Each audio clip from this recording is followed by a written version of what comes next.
Bismillahirrahmanirrahim. Assalamualaikum warahmatullahi wabarakatuh. Nahmaduhu wa nusalli hamidan wa musalliyan wa musalliman ala rasulihil karim. Segala puji bagi Allah Subhanahu wa taala.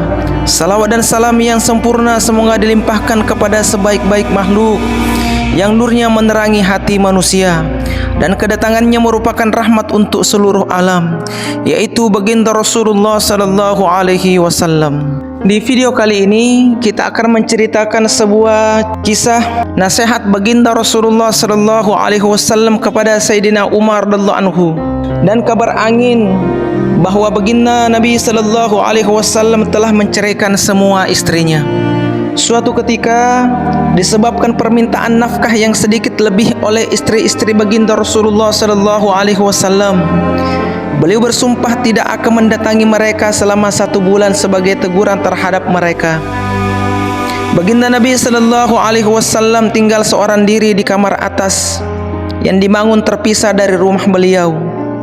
Kabar angin telah tersebar di kalangan para sahabat radhiyallahu anhum bahwa baginda Nabi sallallahu alaihi wasallam telah menceraikan semua istrinya. Saat itu Sayyidina Umar radhiyallahu anhu sedang berada di rumah. Ketika ia mendengar berita ini, ia segera berlari menuju masjid.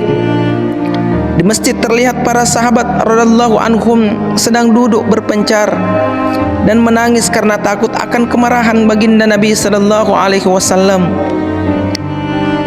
Demikian juga kaum wanita menangis di rumah-rumah mereka. Sayyidina Umar radhiyallahu anhu segera menemui putrinya, yaitu Sayyidatina Hafsah radhiyallahu anha. Ia juga sedang menangis di kamarnya. Sayyidina Umar radhiyallahu anhu bertanya, "Mengapa engkau menangis? Bukankah selama ini aku telah memperingatkan kamu dari berbuat sesuatu yang dapat membuat baginda Nabi sallallahu alaihi wasallam marah?" Lalu Sayyidina Umar radhiyallahu anhu kembali ke masjid. Di sana terlihat sekelompok sahabat radhiyallahu anhum yang sedang duduk menangis di dekat mimbar. Ia pun ikut duduk bersama mereka sejenak. Namun kesedihan yang mendalam membuatnya tidak dapat duduk. Lalu ia bangun dan berjalan mendekati kamar baginda Nabi sallallahu alaihi wasallam. Melalui perantaraan seorang hamba sahaya, Sayyidina Rabah radhiyallahu anhu yang sedang duduk di tangga kamar baginda Nabi sallallahu alaihi wasallam, ia meminta izin untuk masuk.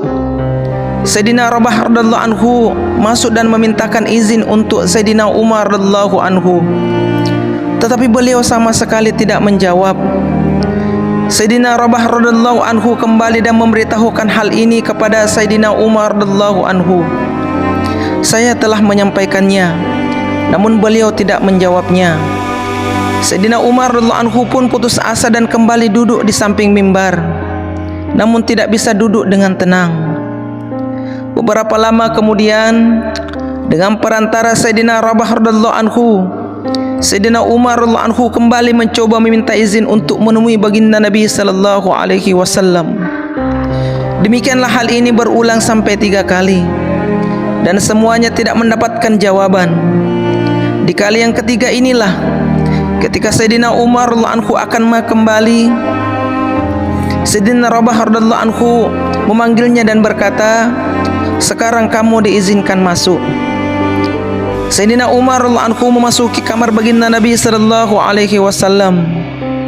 Ia melihat baginda Nabi sallallahu alaihi wasallam sedang berbaring di atas salai tikar tanpa alas kain sedikit pun, sehingga guratan tikar itu terlihat jelas di badan baginda Nabi sallallahu alaihi wasallam yang suci itu.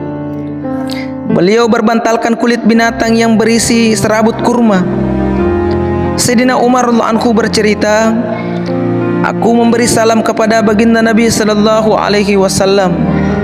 Yang pertama kali aku tanyakan kepada beliau, apakah Tuan telah menceraikan istri-istri Tuan? Beliau menjawab, tidak. Selepas itu, untuk menghibur hati baginda Rasulullah sallallahu alaihi wasallam, aku berkata, Ya Rasulullah, kita kaum Quraisy yang selalu menguasai kaum wanita kita. Tetapi ketika tiba di Madinah, mereka melihat kaum lelaki Ansar dikuasai oleh wanita mereka. sehingga wanita-wanita kita pun terpengaruh oleh mereka. Setelah itu aku berbicara beberapa ucapan yang membuat baginda Nabi sallallahu alaihi wasallam tersenyum cerah. Aku memperhatikan semua perabot di kamar baginda Nabi sallallahu alaihi wasallam. Ada 3 helai kulit yang belum disamak dan segenggam gandum kasar yang ada di salah satu pojok kamar. Aku melihat ke semua penjuru tempat itu dan aku tidak menjumpai benda lain selain benda-benda tadi. Melihat hal itu aku pun menangis. Baginda Nabi sallallahu alaihi wasallam bertanya, "Mengapa kamu menangis?" Aku menjawab, "Bagaimana aku tidak menangis ya Rasulullah? Aku telah menyaksikan bekas guratan tikar di badanmu yang penuh berkah ini. Dan aku melihat keadaan kamar Tuhan di depanku." Aku berkata lagi, "Ya Rasulullah, berdoalah kepada Allah Subhanahu wa taala. Semoga Allah Subhanahu wa taala mengaruniakan kepada umatmu kelapangan. Orang-orang Parsi dan Romawi tidak beragama dan tidak menyembah Allah Subhanahu wa taala, namun mereka hidup mewah. Raja-raja mereka, Kaisar dan Kisra, hidup di taman-taman yang di tengah-tengahnya mengalir anak sungai. Sedangkan Tuhan pesuruh Allah, orang yang sangat istimewa di sisi Allah Subhanahu wa taala. Tetapi Tuhan hidup dalam keadaan seperti ini."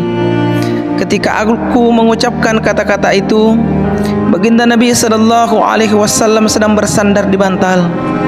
Begitu aku selesai berbicara, beliau langsung duduk seraya berkata, "Wahai Umar, apakah sampai kini engkau masih ragu-ragu? Dengarkanlah, kelapangan di akhirat nanti jauh lebih baik daripada kelapangan di dunia ini. Orang-orang kafir itu mendapatkan kesenangan dan kemewahan hidup di dunia, sedangkan kita akan memperolehnya di akhirat kelak." Aku berkata, "Ya Rasulullah, berdoalah kepada Allah Subhanahu wa taala agar Allah Subhanahu wa taala mengampuniku. Aku bersalah." Apakah hikmah yang bisa kita petik dalam kisah ini? Baginda Nabi sallallahu alaihi wasallam adalah pemimpin dunia dan agama, sekaligus utusan Allah Subhanahu wa taala. Tetapi beliau tidur di atas sehelai tikar tanpa dilapisi apapun yang menyebabkan ada guratan di badannya. Kita juga mengetahui keadaan perabot di rumah beliau. Tetapi ketika ada orang yang meminta beliau berdoa, meminta kelapangan, beliau malah memperingatkannya.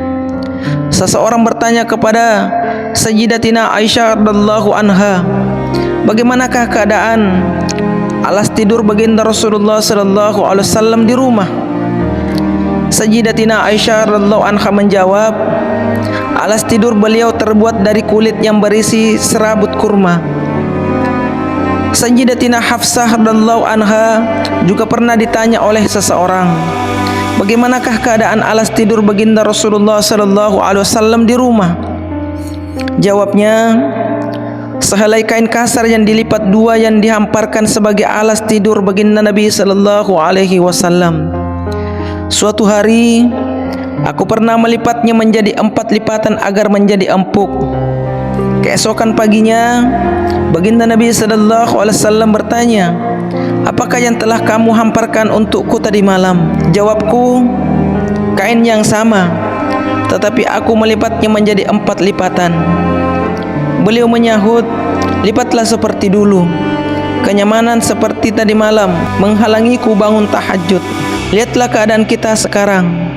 Betapa Allah Subhanahu wa taala telah memberikan kelapangan kepada kita. Kasur kita empuk dan nyaman, namun kita bukannya bersyukur, tetapi malah banyak mengeluh." Dan inilah contoh keteladanan dan nasihat dari baginda Rasulullah sallallahu alaihi wasallam. Dan apa yang kita dengarkan mudah untuk kita pahami, sehingga ada jazbah atau semangat serta gairah untuk mengamalkan agama. Assalamualaikum warahmatullahi wabarakatuh.